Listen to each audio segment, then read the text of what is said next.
Hey everybody, time for another terrible YouTube video. And this time around we're going to be discussing the SS Diesel Disaster Prevention Kit. This is their second version. And so far I've been really impressed with it. There's a couple little quirky things that I'm not really disappointed with. I think they might be able to improve on. But they're really minor, and it's also going to depend on your application. So these kits are meant to fit a large variety of trucks, I believe from 2011 to 2020 or 21 right now. So some of the lines are a little bit long. It comes with a little bit extra hardware if you have an aluminum body truck. But for the price point, really good product, made in America. Everything is good quality.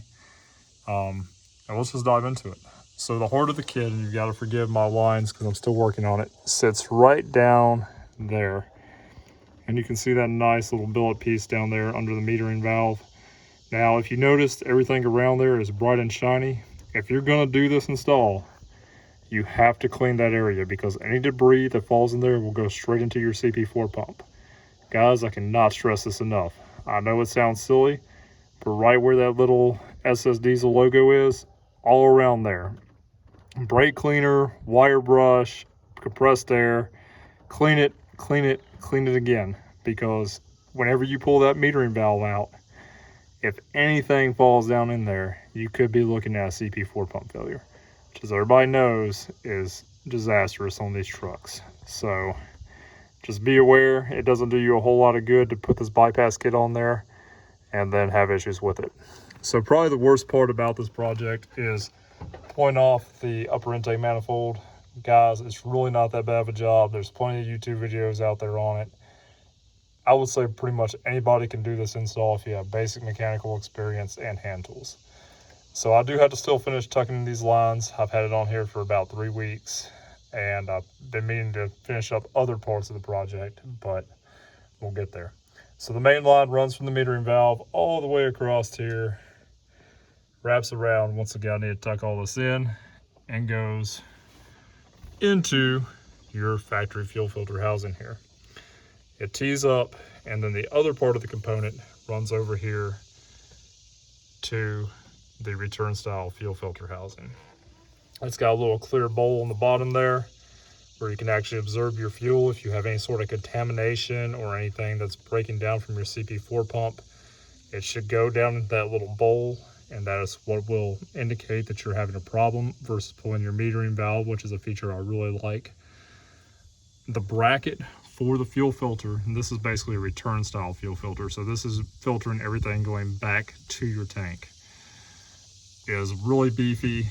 All the hardware is really good. The instructions were absolutely phenomenal. Complete color pictures, pretty much anybody can follow along with it. The quick disconnect fittings are equivalent to OEM grade, which I'm not a big fan of plastic fittings, but this is what comes on the trucks from the factory, so take it for what it is. You have part numbers for replacement fuel filters. I mean, even the nice little arrows showing your fuel flow. Overall, just a really, really good product. I've been really happy with this, and I mean, just look at the quality of these fittings, guys. Like, it fits like a glove like it should, and I really can't say enough good things about it. Customer support has been really good.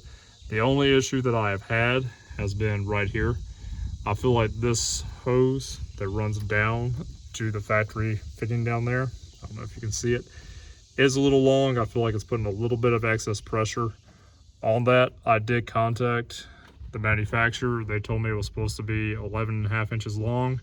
I measured the hose and it is 11.5 inches long. They told me it does have a little bit extra length because of it being for various applications, including the aluminum bodies, and this is a 2015. So just keep that in mind. It's not a deal breaker. I'm definitely gonna reroute this or kind of tie these lines up a little bit better so they're not rubbing. I still have a coolant reroute kit I've got to do.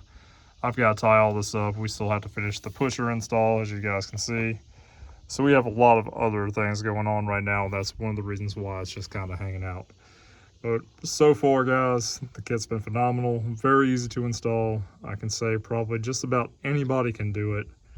And if it prevents you know, $5,000 to $10,000 worth of damage, that's awesome. This kit does not protect the CP4 pump itself.